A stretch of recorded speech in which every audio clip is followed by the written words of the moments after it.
ஆனால் அன்னைக்கு இந்த லாஸ்ட் டைம் தான் இவ்வளோ லேட்டு.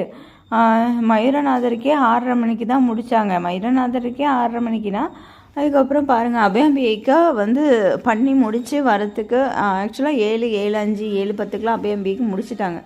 சீக்கிரமாக முடிச்சிட்டாங்க. அபயாம்பிகை ஆக்சுவலாக சீக்கிரம் முடிச்சிடுவாங்க. அப்புறம் மயூரநாதருக்கு தான் பண்ணுறதுக்கு, சிவனுக்கு பண்ணுறதுக்கு தான் கொஞ்சம் லேட் ஆகும்னு நினைக்கிறேன். இதுக்கு இடையில வந்து நிறைய பேர் பால் கொண்டு வந்து வச்சாங்க. அதுக்கப்புறம் வந்து சில பேர் பூவெல்லாம் கொடுத்தாங்க. அப்புறம் வந்து இந்த வில்வ இலெல்லாம் வந்து ஃபுல்லும் பேக்கெட்டில் இருந்ததா, அதை வந்து ஒரு தட்டில் போட்டு கேட்டாங்களா. அதுக்கப்புறம் வில்வ இலையெல்லாம் நாங்கள் தான் ஓப்பன் பண்ணி எடுத்து கொடுத்து போட்டுட்ருந்தோம். எவ்வளோ பாருங்களேன், அப்படியே பால் தயிர் மாதிரி நெய் அப்படியே ஓடுது. அங்கே பக்கத்துலேயே அடுப்பு வச்சுருக்காங்க. அடுப்பு வச்சு அதை உருகி அதை இலக்கி அவ்வளோ பெரிய டின்னுக்கு அண்டாக்கு மாற்றி வச்சுருந்தாங்க. அதெல்லாம் எப்போலேருந்து வேலை பார்த்துருப்பாங்கன்னு தெரியல. ஏன்னா நைட்டு காய்ச்சி வச்சா உறைஞ்சிரும் தான் நினைக்கிறேன். ஹீட்டுக்கு இலகி நின்னா தானே அவருக்கு அபிஷேகம் பண்ணுறதுக்கு அப்படி ஈஸியாக இருக்கும். எப்படி பாருங்களேன், நெய் அபிஷேகம் செம்மையாக இருக்குது. நெய் எப்படி இப்படி ஊற்றினோன்னு அப்படியே தயிர் மாதிரி அப்படி வருது பாருங்களேன். இலகி உருண்டு ஃபுல்லும் அவர் அதை தள்ளி விடுவாங்க. 4 மாமாவும் ஒன்றா இருந்து அபிஷேகம் பண்ணுறது இந்த நெய் அபிஷேகத்துக்கு தான் எனக்கு தெரிஞ்சு.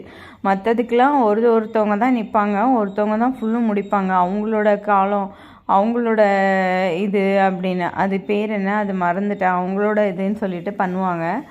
ஆனால் அந்த நெய்க்கு மட்டும் 4 பேர், எத்தனை பேர், அந்த 4 பேர் தான் எனக்கு தெரிஞ்சு காலம் மாற்றி பண்ணுறது வந்து டியூட்டி போடுறது. அந்த 4 பேர் தான் மாற்றி வந்து பண்ணுவாங்க. அந்த 4 பேருமே வந்து நின்று 4 பேருமே பண்ணாங்க.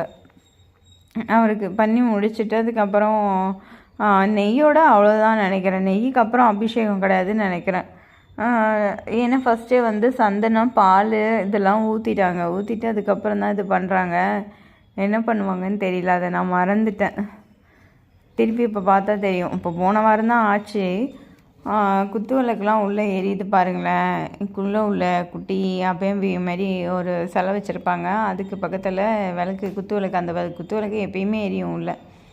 இந்த இப்போ இவர் வராருல, காலையில் வந்து பள்ளியறை பூஜையிலேருந்து சுவாமியை தூக்கிட்டு எடுத்துகிட்டு வந்ததே இவர் தான். அவர் தான் எப்பயும் எடுத்துகிட்டு வருவார். இவர் இல்லை, இவருக்கு பின்னாடி இன்னொருத்தர் இருப்பார். அவங்களாம் என்ன பாக்கியம் என்ன புண்ணியம் பண்ணாங்கன்னு தெரியல.